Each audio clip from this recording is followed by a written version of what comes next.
नमस्कार, मैं आमिना और आप देख रहे हैं यूएनएन। आज दुनिया भर में 7वां अंतर्राष्ट्रीय योग दिवस मनाया जा रहा। इस मौके पर नेता से लेकर अभिनेता तक सभी योग करते हुए देशवासियों को योग के लिए प्रोत्साहित करते दिखाई दिए। इस मौके पर प्रधानमंत्री नरेंद्र मोदी ने देश को संबोधित किया। उन्होंने देश को योग से सहयोग तक का मंत्र दिया। उन्होंने कहा कि आज जब पूरा विश्व कोरोना का मुकाबला कर रहा है तो योग उम्मीद की किरण बना हुआ है।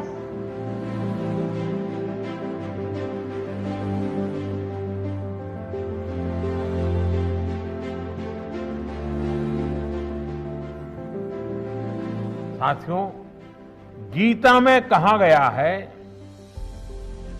तम विद्या दुख संयोग वियोगम योग संगीतम, अर्थात दुखों से वियोग को, मुक्ति को ही योग कहते हैं।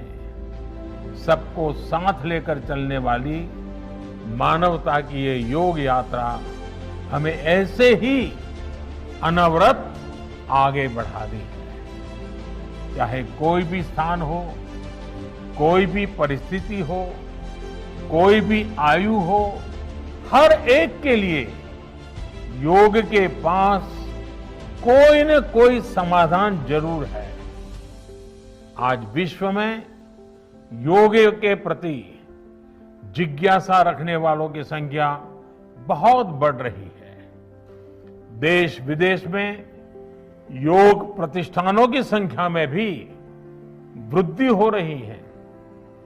ऐसे में योग का जो मूलभूत तत्व ज्ञान है, मूलभूत सिद्धांत है, उसको कायम रखते हुए योग जन जन तक पहुंचे, अविरत पहुंचे, निरंतर पहुंचे, ये कार्य आवश्यक है। और ये कार्य योग से जुड़े लोगों को, योग के आचार्यों को, योग के प्रचारकों को साथ मिलकर करना चाहिए। हमें खुद भी योग का संकल्प लेना है और अपनों को भी इस संकल्प से जोड़ना है। योग से सहयोग तक का ये मंत्र हमें एक नए भविष्य का मार्ग दिखाएगा, मानवता को सशक्त करेगा। आज दुनिया भर में 7वां अंतर्राष्ट्रीय योग दिवस मनाया जा रहा है। इस मौके पर नेता से लेकर अभिनेता तक सभी योग करते हुए देशवासियों को योगा के लिए प्रोत्साहित करते दिखाई दिए। इस दौरान प्रधानमंत्री नरेंद्र मोदी ने देश को संबोधित किया। उन्होंने देश को योग से सहयोग तक का मंत्र दिया। उन्होंने कहा कि आज जब पूरा विश्व कोरोना का मुकाबला कर रहा है तो योग उम्मीद की किरण बना हुआ है। उन्होंने कहा, हमारे ऋषि मुनियों ने कहा था कि सुख दुख में समान भाव रखें। उन्होंने योग को संयम का पैरामीटर बनाया था। आज पूरा विश्व कोरोना महामारी का मुकाबला कर रहा है तो योग उम्मीद की किरण बना हुआ है। दुनिया के बड़े देशों के लिए योग दिवस उनका सांस्कृतिक पर्व नहीं है, फिर भी वह सब इसका अनुसरण कर रहे हैं। इस मुश्किल समय में योग हमारे लिए सुरक्षा कवच का काम कर रहा है।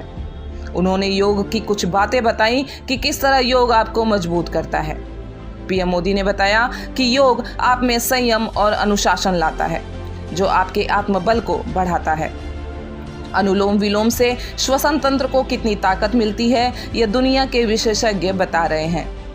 आज मेडिकल साइंस उपचार के साथ साथ हीलिंग प्रोसेस को भी उतना ही महत्व देता है। उन्होंने बच्चों के ऑनलाइन क्लास के दौरान कराए जा रहे 10-15 मिनट के योगाभ्यास की भी सराहना की। पीएम मोदी का मानना है कि योग हमें स्ट्रेस से स्ट्रेंथ और नेगेटिविटी से क्रिएटिविटी का रास्ता दिखाता है। साथ ही उन्होंने यह जानकारी भी दी कि जल्द ही भारत विश्व स्वास्थ्य संगठन के साथ मिलकर एम योगा ऐप की शुरुआत करने जा रहा है। इस मोबाइल ऐप में योग के अलग अलग आसन और अन्य जानकारियां मिल जाएंगी, जो अलग अलग भाषाओं में उपलब्ध होंगी।